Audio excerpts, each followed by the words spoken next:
Hi there, Virgos. Welcome to your weekly reading. So let's get into your reading here. I feel like the major focus for the next 7 days deals heavily with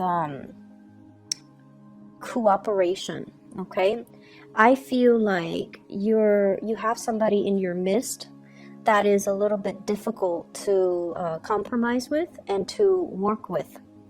I see the energy of somebody who is dragging their feet, like they're very slow to act, and I feel in the more extreme sense they could be a little bit lazy, and then in a milder sense they can just take their sweet time. They don't really do things with a lot of urgency, and so I see this image of a polar bear, and it's just sitting in one place, and it's just snacking on the salmons, and it's not really doing much. And I feel like you're nudging the bear. You're like, get going, get moving, do this, do that. And I feel like the person is just taking their sweet time. They don't do things with a big sense of urgency. I feel like things around your home environment could be, not as clean, as orderly, and as organized as you need it to be in order to function. And I feel like this is your office. This can also be your home environment. I feel like somebody's leaving stuff out, dishes, dirty laundry, and they're not really pulling their weight or doing their due diligence to pick up after themselves and to, chip in with the housework. I also feel like there might be a lot of work from your end where the house chores and things like that is neglected. And it's showing up greatly in this card here, the Empress. She rules the home, and she rules like a neat and orderly environment. And this is pretty much, owning your space, claiming your space, and putting things away where they belong. And I feel like you're coming to a head, you're coming into conflict with another person that you might share space with. So if you're co-parenting, you could also be, sharing that space. If you're working with another person and you're sharing an office, or if you're sharing a cubicle, there could be a lot of invasion of your space, noise violation, lack of orderliness, and things like that. And I also feel like you're doing your part to really take care of the home environment here with the Queen of Pentacles, and the other person with the Five of Pentacles, they're not really chipping in. So there's like disputes and arguments about space, about orderliness, about cleanliness in the home front. In your love relationships, what I feel though is there's a need to compromise. Okay, there's a need to kind of like, I see a lot of discussions and talks between you and your partner about big goals and big plans. Where are we going to live? Where are we going to buy property? When are we going to settle down? When are we going to, start building a family? So I see you and your partner talking a lot about plans, dreams, aspirations. If you're not in a committed relationship, I see you're getting to know somebody, and you're finding out, about their dreams, their passion, their long-term goals, and about where they're planning to be, what they see themselves doing in about 5 years time, 3 years time. And I feel that the person that you're dealing with, we have here a fire sign, Sagittarius, Aries, or Leo. This is somebody who is, a leader in their own right, okay? So this is somebody that leads the way, that takes charge, that takes a lot of initiative. When it's in the reverse position, it's somebody who might be going through some type of inner conflict, or some type of they're experiencing some type of blockage in their own life, and they're questioning their sense of direction. They're questioning, what are my skills? What am I really good at? What do I really want to do? I see this as somebody who is who has a lot of ideas, and I feel like they initiate or start a lot of things, start a lot of projects, start a lot of get the ball rolling on many things, but they might have difficulties finishing them. So you're dealing with someone who's a little bit scattered, and I feel like unless They take the time to really figure out their strengths, their weaknesses, their passions, and the things that they don't want to do. It's going to be really hard for this person to arrive at a sense of direction when it comes to overall plans and how you fit into their life goals and how you fit as a relationship partner into their life trajectories. And if this is a partner already, I feel like, they're having some type of like a mini crisis where they're still trying to figure out, things in their own lives. They're trying to wrap up one chapter of their lives. They're trying to finish up something. For some of you, this could be the partner dealing with school. For others, it could be they're trying to get out of a divorce, or they're trying to separate themselves from, a situation like an ex, or finalizing some type of a divorce or separation with their ex-partner. And then for others, it's like they're trying to get published, they're trying to get things moving in that direction, just so that they can have that clarity and that certainty in their lives so that they can begin anew. And so I feel like there are a lot of discussions about, how we kind of fit together in each other's future plans. So there's a lot of compromise, there's a lot of discussions, and there's a lot of emphasis on building. Compromise is the key word here. So I definitely feel you've got somebody that you really care about, you want to build with. They want to build with you. They see a lot of potential in you, and they're trying to make things work. For some of you, I also feel like attraction and flirtation in the work environment, and you're trying to keep things very professional, mainly because there are other people around. And I feel like you're being really smart about it because, work for you, you guys are like the workaholics of the zodiac. And so work is always going to be on the front burner for you. And even if you feel like the attraction with a coworker, with the supervisor, with the boss, you're going to keep things, professional either way. But I do see this element about you talking to somebody a lot about projects, a lot about work, a lot about dreams, aspirations in the work environment, what you want to do for the next 3 years, how you're planning to, I hear like professional development. So there are a lot of discussions about that between you and a crush in a work environment as well. I'm also seeing a lot of energies here about family, okay? Healing like family issues, letting go of resentment, and I want to say agreeing to disagree. So like, don't beat a dead horse. If you've had conflict with a family member, I feel for some of you, you could be like a parent, and this can be your children. Or you could be the child, and there might be conflict with the parents. I see one person constantly telling the other person what to do, just like somebody giving advice or telling the other person what to do unsolicited. And I feel like somebody patronizing another person and treating them like a child and not giving them the freedom to make their own mistakes, and trying to steer them in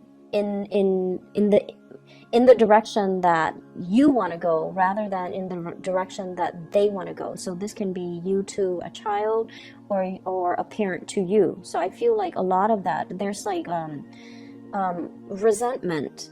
And I feel like when you meet up with this person, for the first 10 minutes, things can go really, really well. Hey, how are you? I've been thinking about you. What have you been up to?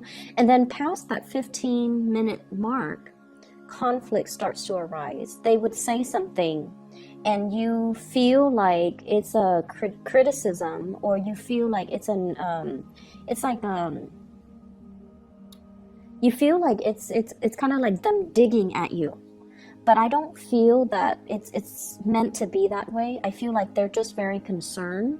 And so don't get too defensive. Hear what they have to say. And just envision yourself. A lot of the times when we deal with family members, we have too much history with each other. And so we know how to push each other's buttons. And then we automatically are always on the offense, on the defense with them because of the long history. And especially if it has been very contentious, if the relationship has been very problematic, and if there has been a lot of just resentment or misunderstandings, they can say something completely neutral. And it just comes out, with the tone or the attitude or the demeanor of some past situation that you've experienced with them that left a sour taste in your mouth. So it triggers feelings that might not be positive, but I feel like you want to give this person the benefit of the doubt, and you want to just, approach them with an open hand, that way, and an open heart and an open mind. That way you're not getting defensive or getting riled up over things that are over imagined slights. Okay, so I hope that makes sense. The Five of Wands, this is once again conflict, and it's a person against a tree. Different species communicate differently, and so I feel like there has been a lot of misunderstanding between you and a person, and I feel like the distance, you might live far away from them, so you don't see them on a regular basis, but when you see them, it starts out fine for the first few minutes, and then after that it just descends into chaos. And there's they're trying to make amends. They're trying to do like a peace offering. They're trying to reach out just to communicate with you, just to see what you're up to, because they do care, and they're not looking for a fight. The tree is backing down. Okay, so the person's not really looking for a fight, and so I feel that you should take what they say with a grain of salt, and let your guard down a little bit and don't be defensive. I feel like the distance between the two of you, and I also feel like this might be a family type of a contentious family relationship where you really, really care about each other. And the more you care, the harder it is to be objective, right? And so let your walls down, okay? She's got her mask on. She's listening to her intuition. She's got the sword in front of her, so she's kind of like got her walls up. And so the advice with this card is all about, listening to your higher self. Let go of the imagined slight, let go of the resentment, especially as it relates to, dealing with family members. I'm also seeing as well, this is the next 7 days is all about communication clearing up, okay? So clearing up of old energy, clearing up of communication.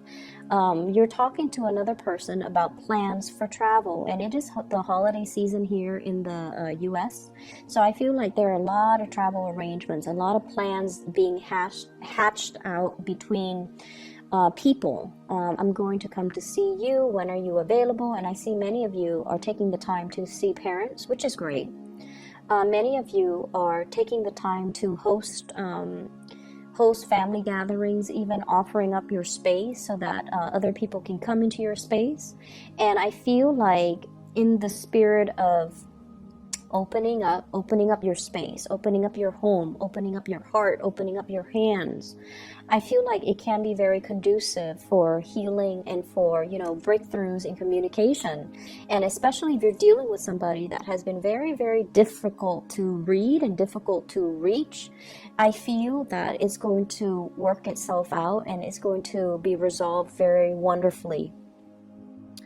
I'm also sensing here health issues when it comes to, I feel more of like a father figure. So reach out to your parents and, catch up on what they're doing, see if there's anything wrong with them, see if there's anything that they need. I see a lot of people who, if your fathers are still around, there might be, it's like he's craving some attention. He's kind of like, hey, come see me, but he doesn't really want to express it. Okay, so it's like the strong paternal figure that doesn't really like to reveal his emotions and doesn't really talk about his emotions. And when he sees you, he might keep a poker face and he might not be able to express, wow, I'm really glad to see you. So I feel like you might want to, maybe that message applies to a few of you, but it's important that you try to reach out and see if there's anything he needs, if there's anything that you can do. The last thing that I see coming into the picture here, we have here the Page of Coins. And this is a card about learning. So this is the Page of Pentacles. This is a card about acquiring new knowledge, learning, possibly even being in an environment where you're attending a lot of training seminars, where you are coming into contact with people who are really, really knowledgeable in their field, and they're kind of lighting a spark of inspiration from within you. So they're giving you ideas and snippets and inspiration. And I feel like you have somebody in your midst that's very knowledgeable about, you know, whatever they're training you on. I feel a lot of it is about expansion. So it could be like, you know, career development. It could also be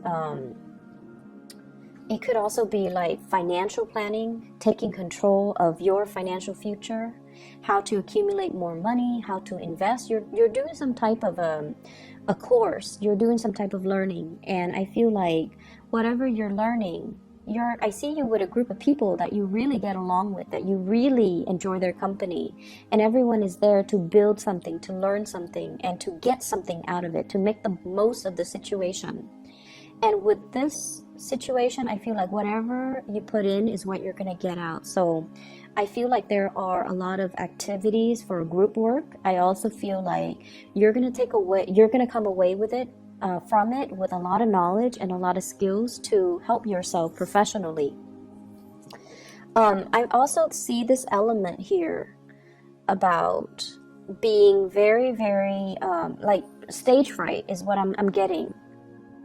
Putting on a brave face, even though you might be experiencing stage fright or social anxiety, feeling like people around you have so much to offer and feeling like you might be lacking. This is a typical Virgoan trait, feeling like, you know, you're not good enough, feeling like you don't have enough to offer, feeling like your voice doesn't matter, and feeling like, I don't know, I don't want to say it, I don't want to ask that question. What if people think, you know, I'm being silly? What if people think I'm stupid? What if people laugh at me? So there's a lot of social anxiety. If you're along with a big group of people and you're afraid to speak up, you're afraid to ask questions, don't be. Whatever question that you have, I'm pretty sure other people have the same question. So it just takes one person to break the ice, okay? So I hope the reading has been helpful for you, Virgos. Once again, I am very sorry that I am late with this reading. I hope it resonates, and I'll see you guys in about, next week, next Wednesday. All right, take care.